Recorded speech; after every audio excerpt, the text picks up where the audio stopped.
Last ವಿಡಿಯೋಲ್ಲಿ ನೋಡಿದ್ರಲ್ವಾ ನಮ್ಮ ಕಣ್ಣಕ್ಕೆ ಹೋಗಿ ಬರೋಷ್ಟ್ರಲ್ಲಿ ಬಿಸಿಲಾಗೂ ಅದಕ್ಕೂ ಫುಲ್ಲು ಸೆಕೆ ಹೋಗಿ ತಣ್ಣಗೆ ಏನಾದ್ರು ಕುಡಿಬೇಕು ಅನಿಸ್ತಾ ಇತ್ತು. ಆದರೆ ಕುಡಿಯೋದು ಬಿಟ್ಬಿಟ್ಟಿದ್ದೀನಿ. ಸರಿ ಅಂತ ಹೇಳ್ಬಿಟ್ಟು ಫ್ರೆಶ್ ಜ್ಯೂಸ್ ಕುಡಿಯೋಣ ಅಂತ ಹೇಳ್ಬಿಟ್ಟು ಬೇಕ್ರಿಗೆ ಬಂದಿದ್ದೀನಿ.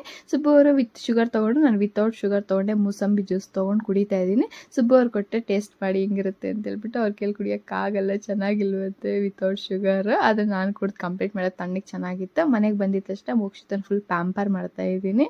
ಅಳ್ತಾ ಇದ್ದಾಳೆ ಎತ್ಕೊಬೇಕಂತ ಹೇಳ್ಬಿಟ್ಟು, ಅದಕ್ಕೆ ಪ್ಯಾಂಪರ್ ಮಾಡಿಬಿಟ್ಟು ನಾನು ಹೇಳಿದ್ನಲ್ವ ಮ್ಯಾಂಗೋಸ್ ಕಿತ್ಕೊಂಡ್ಬಂದೆ ಅಂತ ಹೇಳ್ಬಿಟ್ಟು. ಇಲ್ಲಿ ನೋಡಿ ಮ್ಯಾಂಗೋಸು, ನಂಗೆ ತುಂಬಾ ಇಷ್ಟ ಮ್ಯಾಂಗೋಸ್ ಅಂದರೆ. ಉಪ್ಪು ಖಾರ ಹಾಕ್ಕೊಂಡು ತಿನ್ನೋದು ಮತ್ತು ಆಮ್ಚೂರ್ ಥರ ಒಣಸ್ಕೊಂಡು ತಿನ್ನೋದು, ಆ ಥರ ಎಲ್ಲ ಕೂಡ ಡಿಫ್ರೆಂಟಾಗಿ ಟ್ರೈ ಮಾಡಿ ರೆಸಿಪೀಸ್ ನಿಮಗೂ ತೋರಿಸ್ತೀನಿ ನೋಡಿ. ಆಮೇಲೆ ಹಂಗೆ ಕಬಾಬ್ ಮಾಡಿದ್ದೆ.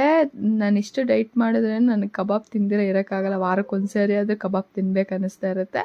ಅದಕ್ಕೆ ಅದು ಮ್ಯಾಂಡೇಟಿಯಾಗಿ ತಿಂತೀನಿ ನಾನು ಎಷ್ಟೇ ಡೈಟ್ ಮಾಡಿದ್ರೆ ಕೂಡ.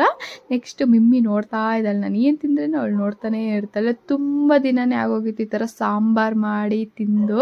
ಯಾವಾಗೂ ಚಿಕನ್ ಫ್ರೈ, ಚಿಕನ್ ಗ್ರೇವಿನೇ ತಿಂದು ಅದೇ ಬೋರ್ ಹೊಡೆದ್ಬಿಡ್ತು ಅಂತ ಹೇಳ್ಬಿಟ್ಟು ಇವತ್ತು ಮುದ್ದೆ, ಸಿಂಪಲ್ ಚಿಕನ್ ಕಬಾಬ್, ಚಿಕನ್ ಸಾಂಬಾರು ಮಾಡಿಕೊಂಡು ಫುಲ್ ಮೀಲ್ಸ್ ಬ್ಯಾಟಿಂಗ್ ಮಾಡ್ತಾಯಿದ್ದೀನಿ. ಈ ಥರ ಮೇಂಟೆನ್ಸ್ ಮಾಡ್ಕೊತೀನಿ ನಾನು ಡೈಟ್ನ. ಈ ಥರ ಕ್ಯಾಲರೀಸ್ ಜಾಸ್ತಿ ಆಗಿದ್ರೆ ಮುದ್ದೆನ ಕಮ್ಮಿ ಇಟ್ಕೊಂಡು ಬೇರೆ ನಾನ್ ವೆಜ್ ಎಲ್ಲ ಜಾಸ್ತಿ ಇಟ್ಕೊತೀನಿ. ಪ್ರೋಟೀನ್ ಎಲ್ಲ ತಿಂತಾಯಿದ್ರೆ ಆಹಾ ಎಷ್ಟು ಚೆನ್ನಾಗಿತ್ತು ಗೊತ್ತಾ, ತುಂಬಾ ಚೆನ್ನಾಗಿತ್ತು. ನೆಕ್ಸ್ಟ್ ವೀಡಿಯೋಸಲ್ಲಿ ನಾನು ಹೆಂಗೆ ವೆಯ್ಟ್ ಲಾಸ್ ಮಾಡಿದೆ, ಹೆಂಗೆ ಏನೇನು ತಿಂದೆ ಅಂತ ಕಂಟಿನ್ಯೂ ಮಾಡ್ತೀನಿ. ಫಾಲೋ ಮಾಡ್ಕೊಂಡು ಲೈಕ್